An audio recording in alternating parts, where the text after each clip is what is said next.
Good afternoon. Welcome to this voting session for the House Health Committee. Today is February the 27th, and we're going to start with our withdrawals. All right, they've been moved and seconded. Are there any questions, concerns, discussion? Seeing none, all in favor of adopting the withdrawals, say aye. Aye. Anyone opposed, go ahead and raise your hand. Seeing none. All right. We are going to go to House Bill 280. This is the Health Insurance, Mental Health, and Substance Use Disorders Codification of Federal Requirements. This is Lisa and Cullison. This departmental bill codifies portions of the 2024 Federal Mental Health Parity Rule to strengthen enforcement of parity requirements for the treatment of mental health and substance use disorders. Provisions include a prohibition on the use of discriminatory factors and evidentiary standards in the design of non-quantitative treatment limitations, requirements for carriers to collect, evaluate, and act on relevant outcomes data for NQTLs, and a requirement that carriers offer meaningful benefits for mental health and substance use disorders on par with benefits for medical surgical services. There are no amendments. Vice Chair Cullison. Thank you, Madam Chair. Thank you, Lisa. This is a bill, if you look at the witness list, you'll see that everyone was favorable except for the carriers. It does hold them to greater levels of accountability to make sure that the services they are offering for mental health and substance use disorders is equal to the services that they provide for other health reasons. And in order to achieve those, or not to achieve, but to know that they are achieving those goals or moving forward in those goals, there are rigorous reports that they must submit to the Maryland Insurance Administration every 2 years. It's a 2-year cycle. And thus far in the country, no insurance carriers are meeting these compliance goals, but all of the carriers are working towards it. They've all made progress. The MIA has made progress, but this bill just codifies in the law that going forward that we're going to keep monitoring this and hold them at greater levels of accountability, so perhaps we can move a little faster on it. The issue that the carriers raised is that there's a part of this law of 280 that currently exists. However, it's not being enforced at the federal level. And they're thinking that it may be withdrawn.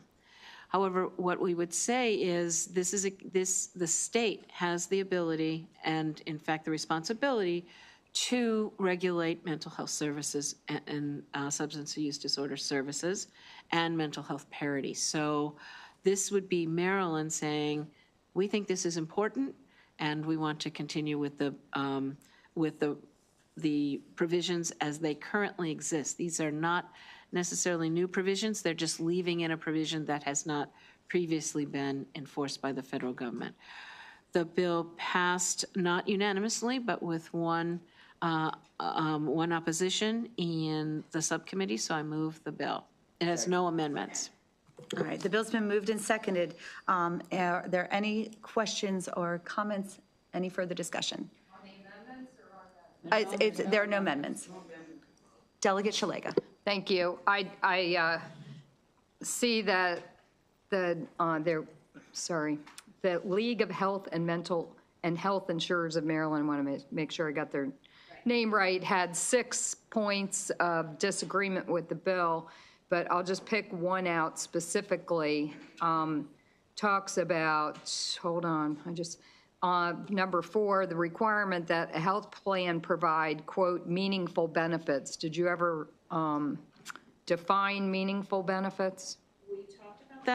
We talked about that in subcommittee, and the agreement was that the MIA is going to work with the carriers to define those benefits and regulations. And then finally, imposing a benefit mandate that could open the door to unsafe, unproven treatments by established, that wasn't it, sorry, there was a Yeah, I was going to say that one. part about There. raising the cost and asking that to be looked at before you pass this. I don't know where that is, but what's going to, as it says, it's going to be a mandated benefit, what's it going to cost, do you know? Well, it's currently mandated, so it's not an additional mandate. It's mandated by the federal government that there be parity in mental health services. And that's been in the law for at least 10 years, I think. This is just enforcing it and monitoring it and improving the accountability measures. Here it is. It cost $984.8 million in the first year. So that's on their testimony. So, I don't need to belabor it. I, have asked some questions, and I will be voting no. Thank Okay, you. thank you. Are there any further discussion? Seeing none, all in favor say aye. Aye. Anyone opposed, go ahead and raise your hand. Delegate Shalega, Delegate Morgan, Delegate Kipke, Delegate Hutchinson, Delegate Riley. So the bill passes not unanimously. We are going to House Bill 417. This is Public Health Medetomidine and Xylazine Consumer Protection Act. This is Chris and Hill. Christopher, do you want to just explain what we're doing rather than having to read the full analysis? Thank you.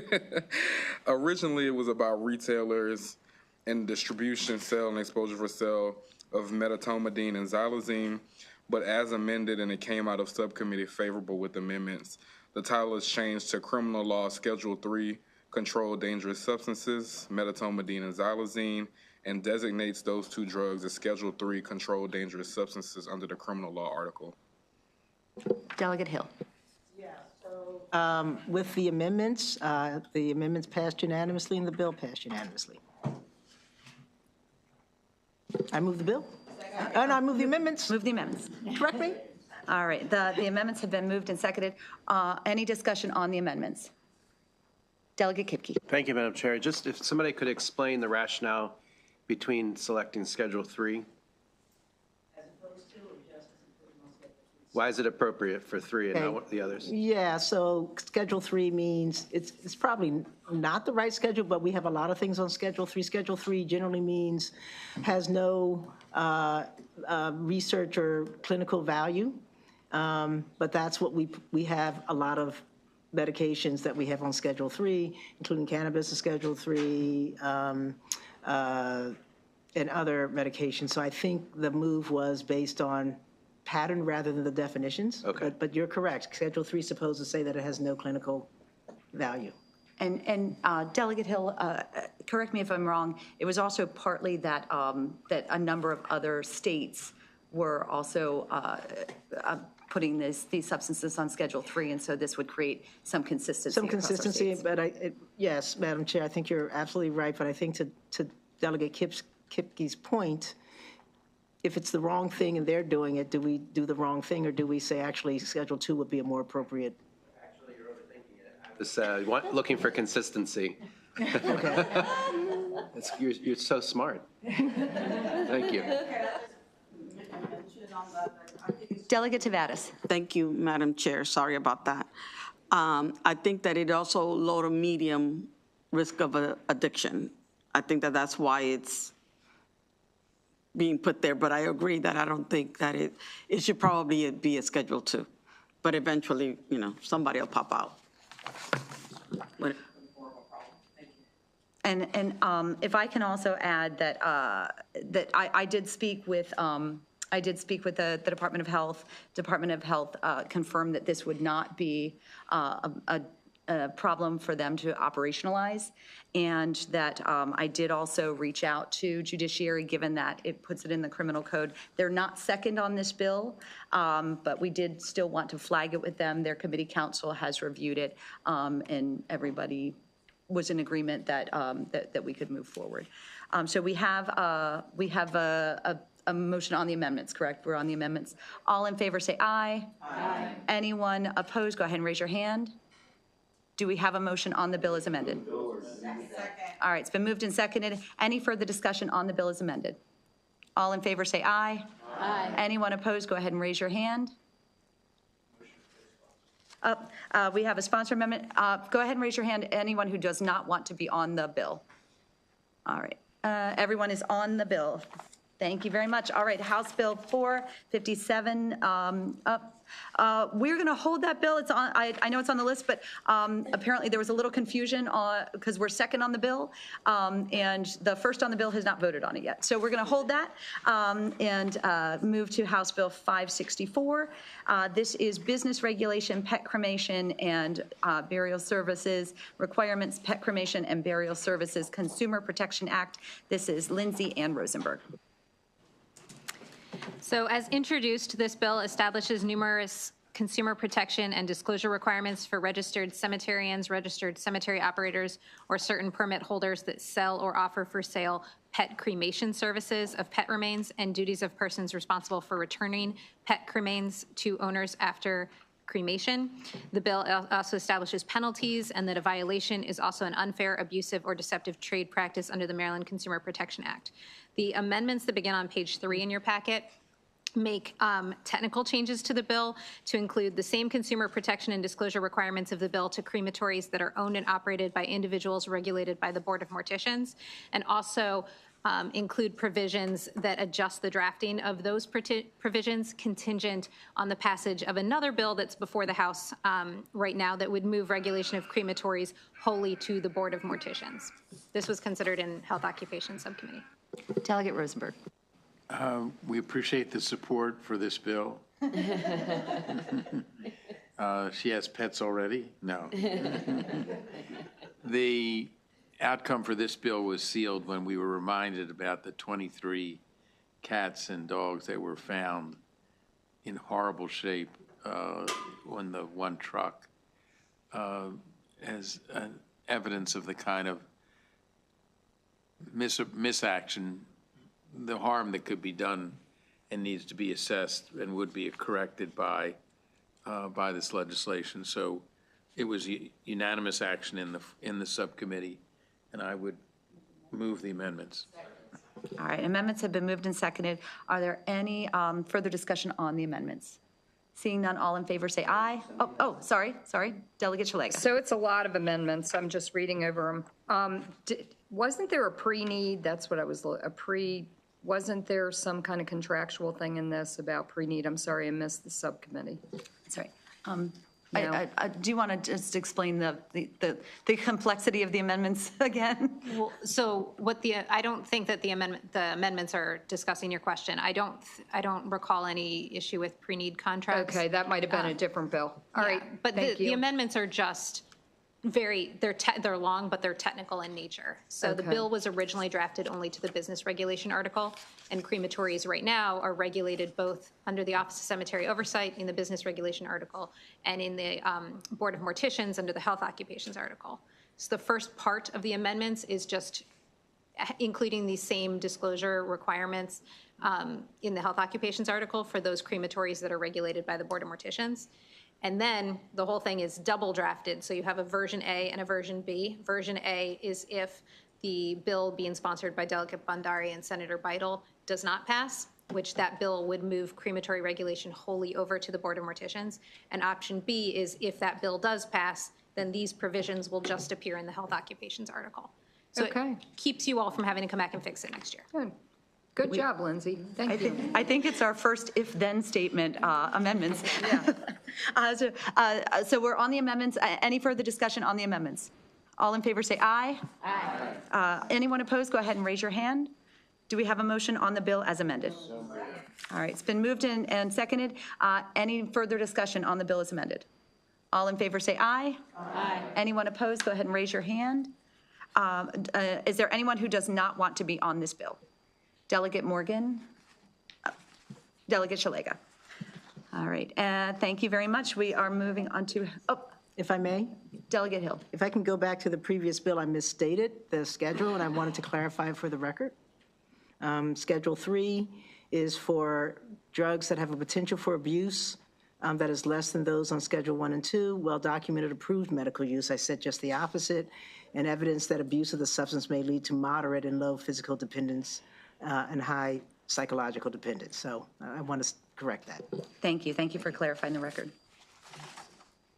And that will be great in case it comes up on the floor. So thank you.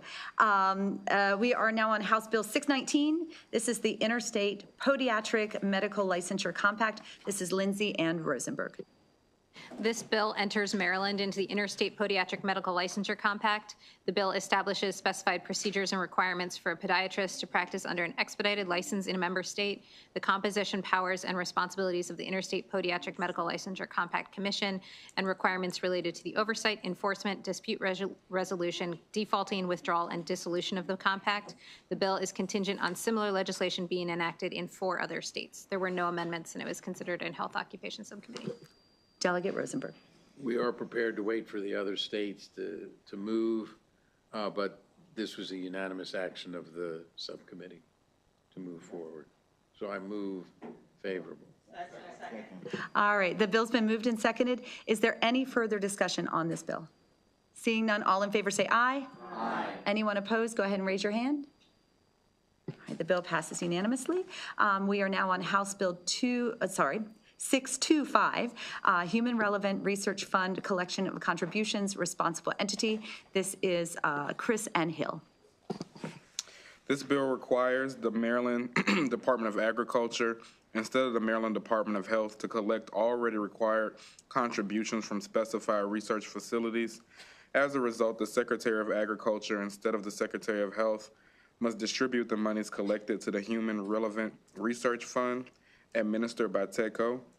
The research facility is required to make the contribution, and the applicable payment amounts are unchanged by the bill. Likewise, existing civil penalty provisions continue to apply to research facilities that fail to pay the contribution. And there were no amendments. Delegate Hill. So we voted the bill out last week, and then we took it back because we had an abstention and an absence, and we wanted to make sure that everyone understood what was going on with the bill. So we had that discussion, and we had it was philosophical difference in how it was voted out, but it was voted out. Would you move the bill? I'd like to move the bill. Second. All right, it's been moved and seconded. Is there further discussion on this bill? Seeing none, all in favor say aye. Aye. Anyone opposed, go ahead and raise your hand. Delegate Shalega, Delegate Morgan, Delegate Kipke, Delegate Hutchinson, Delegate Riley. Thank you very much. It passes not unanimously. We are now going to move on to House Bill 677. This is Reduction Facilities and Veteran Service Organizations Hydrolyzed and Soil Remains Immunity. This is Lindsay and Rosenberg. This bill expands existing immunity protections to encompass certain transfers of hydrolyzed and soil remains, specifically a licensed funeral establishment, registered reduction operator, or holder of a permit to engage in the business of a crematory who acts in good faith is not civilly liable for transferring the unclaimed cremains or hydrolyzed or soil remains of a veteran or an eligible dependent of a veteran to a veteran service organization for the purpose of disposition. Likewise, a veteran service organization that acts in good faith is not civilly liable for receiving the unclaimed cremains or hydrolyzed or soil remains of a veteran or eligible dependent of a veteran for the purposes of disposition. There are no amendments, and it was considered in Health Occupation Subcommittee. Delegate Rosenberg. This was a unanimous decision by, favorable by the subcommittee, so I would move favorable. All right, the bill's been moved and seconded. Is there any further discussion on this bill? Seeing none, all in favor say aye. Aye. Anyone opposed, go ahead and raise your hand. All right, the bill passes unanimously. We are going to our final bill, which is House Bill 804. This is Department of Aging, Aging Resilience Fund Establishment. This is Lisa and Lopez. This bill establishes the Aging Resilience Fund as a special non-lapsing fund to support implementation of the Maryland Department of Aging's mission. The Secretary of Aging must administer the fund, which consists of investment earnings, any fees collected by the department, and any other money from any other source accepted for the benefit of the fund.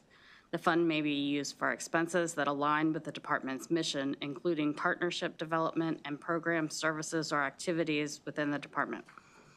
Expenditures from the fund may be made only in accordance with the state budget. There is an amendment on page 19 in your packet. The amendment strikes language that specified the funds could be used for administrative expenses and personnel. Delegate Lopez. Yes, thank you, Madam Chair. So there was a lively hearing and a party line vote in subcommittee. The amendments were accepted unanimously, and the amendment, or the amendment singular, addresses the non-philosophical issues with the bill. I move the amendment. All right, the amendments have been moved and, the amendment has been moved and seconded. On the amendment, Delegate Shalega. So if I understand the amendment correct that was read, you took out administrative so that they can't raise money from private entities to pay for expenses that the government should be paying for? Yes. Okay, and then, so what does it leave us with? Well, let's move the amendments, then I'll ask that question. Well, I think we're on the amendments. Yeah, we're on the amendments.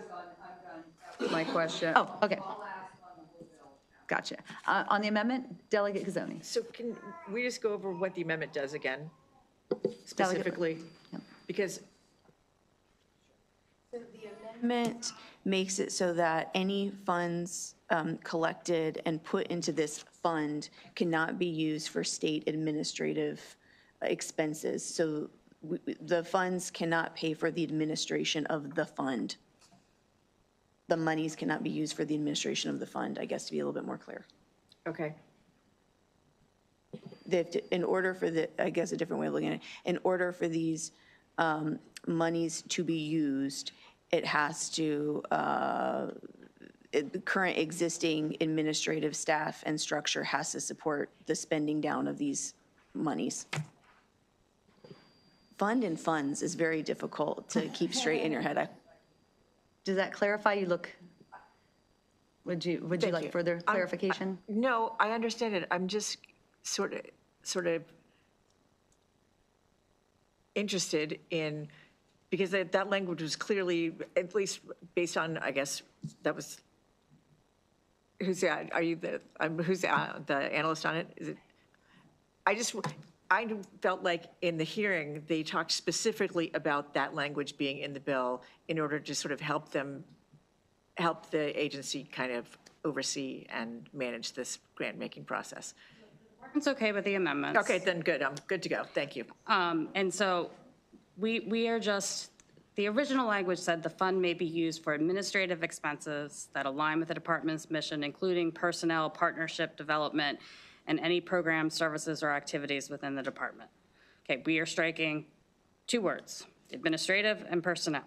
So it'll now read that the fund may be used for expenses that align with the department's mission, including partnership development and any program, services, or activities within the department.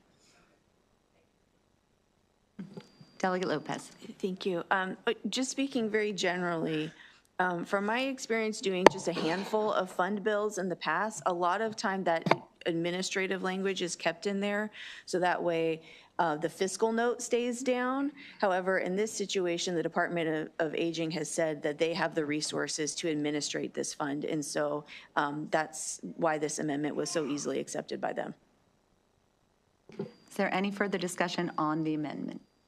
Seeing none, all in favor say aye. Aye. Anyone opposed, go ahead and raise your hand. On the bill as amended, do we have a motion? All right, bill's been moved and seconded. So let me open it for discussion, starting with Delegate Hutchinson. Thank you. Could council explain again, last night we had this discussion about how these funds could or could not be locked, and it had to be constitutionally, a constitutional bill. And is it possible that the state could come in and take these funds and use them into the general fund if they were to raise these funds? So it's my understanding that the only way you can create a lockbox so that the General Assembly could not get to the money when they're in the budget process through the BRFA is if it's a constitutional amendment, and that's what they did with the transportation fund.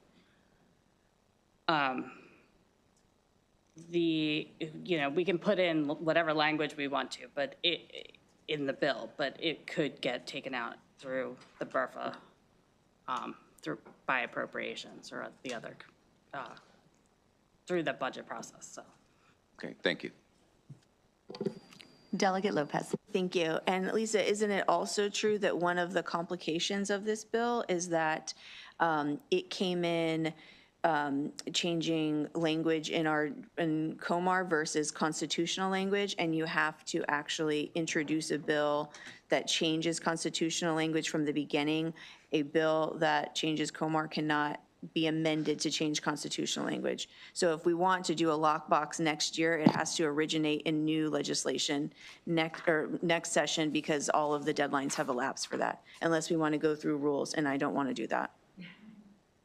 I have enough problems. It's in statute, it's in the Maryland Code, There we Comars go. for the regulations. Excuse me. My It's apologies. just, the House has a rule in its rules that you cannot amend a bill that is a regular House bill to be a constitutional amendment. It has to be introduced as a constitutional amendment. You can perhaps try to suspend the rules and go around it that way, but of course, you know, that takes votes and, And this is a little bill. yeah.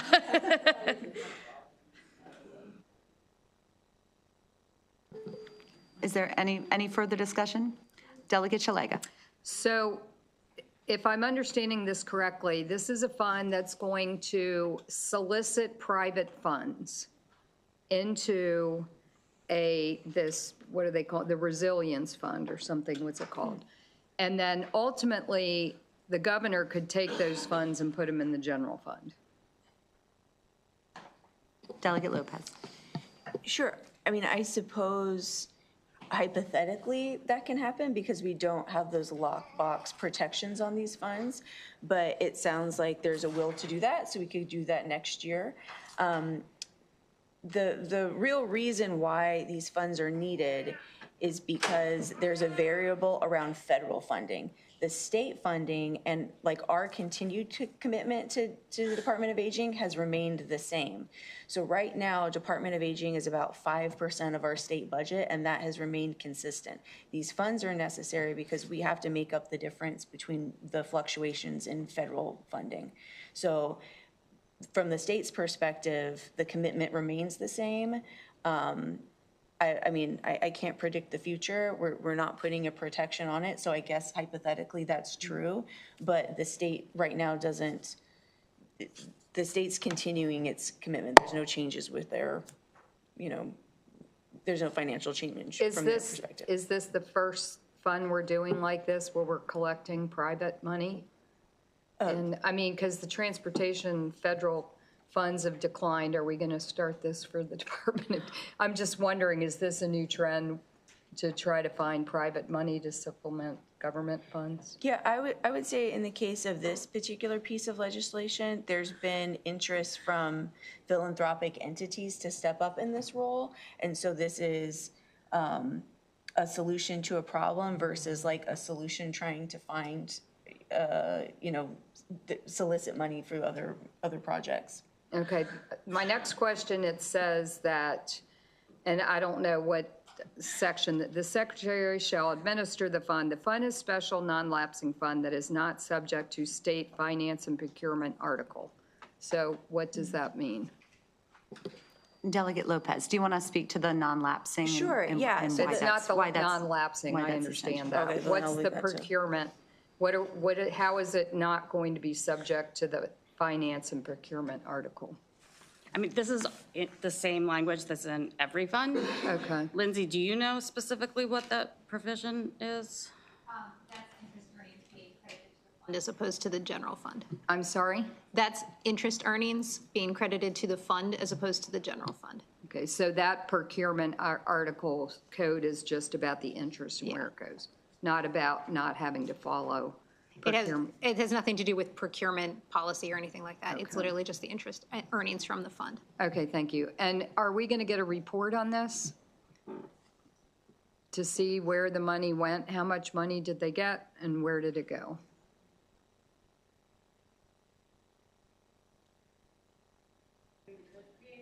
Also thinking, though, that they'll have to do something through the budget, I would guess, if they're going to use the fund. So we might be getting information that way.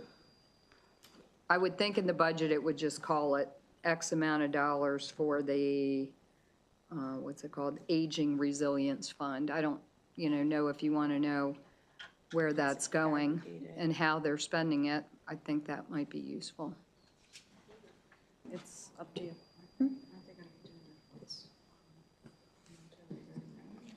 Well, they are going to be doing reports on Longevity Ready Maryland. But there's a question, do we want to hold this bill and look at what that reporting would look like through the budget? Delegate Lopez. Yeah, I'm totally fine with that. This is my first time doing a bill with this specific scope, so I'll take it as a learning experience. Hopefully, we don't get creative and do this every time, but yeah, I'm happy to do a little bit of research to see what's the best modality of reporting and whether this bill gets us to that point or if there's additional language amendments that needs to be offered. Okay, we're still early in the process. I can't believe it because it's almost March, but we have time, so we will hold the bill and get some answers and look at so that we understand what this process looks like in terms of reporting and accountability. Yes, Delegate White Holland. If I may, Delegate, and I think it might also be helpful as in offering this other question to the department is, when applying for, or if there is a grant that is received from a philanthropic organization, usually those philanthropic organizations require reports, and those funds are to be specified for a particular purpose outlined in the RFP or the request for proposals. So the question that I would raise to the department is, based on that sort of general understanding in the foundation of the philanthropic community, in what way might those funds have to be used for that specific purpose that wouldn't permit it to be going towards a general fund? Because it would be for a specific purpose. So I would ask, how might they navigate those particular agreements that are made between the state and those foundations? So that might just be something else to raise for our consideration as we move forward the next time. Thank you for that. Delegate Lopez and then Delegate. Sorry. No, you're good. I'm looking at the microphones. They're trying to figure out which one to turn on. Sure. So just to be clear that I understand you, the reporting will reflect that the conditions made by the grant maker will be a part of whatever is publicly reported. Okay. Or if those conditions are met. And I want to keep the discussion so that we get all the questions so we know, so we can get the answers. Delegate Moore. Question, if the goal of this fund is to deal with philanthropy and having, quote, rich people donate to it, I guess, or maybe small dollar donations, are those donations tax deductible?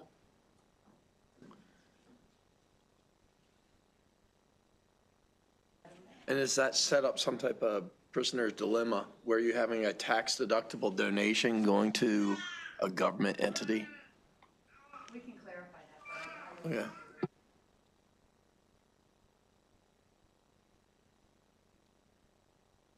It's going to, I mean, this is the government treading into the nonprofit world.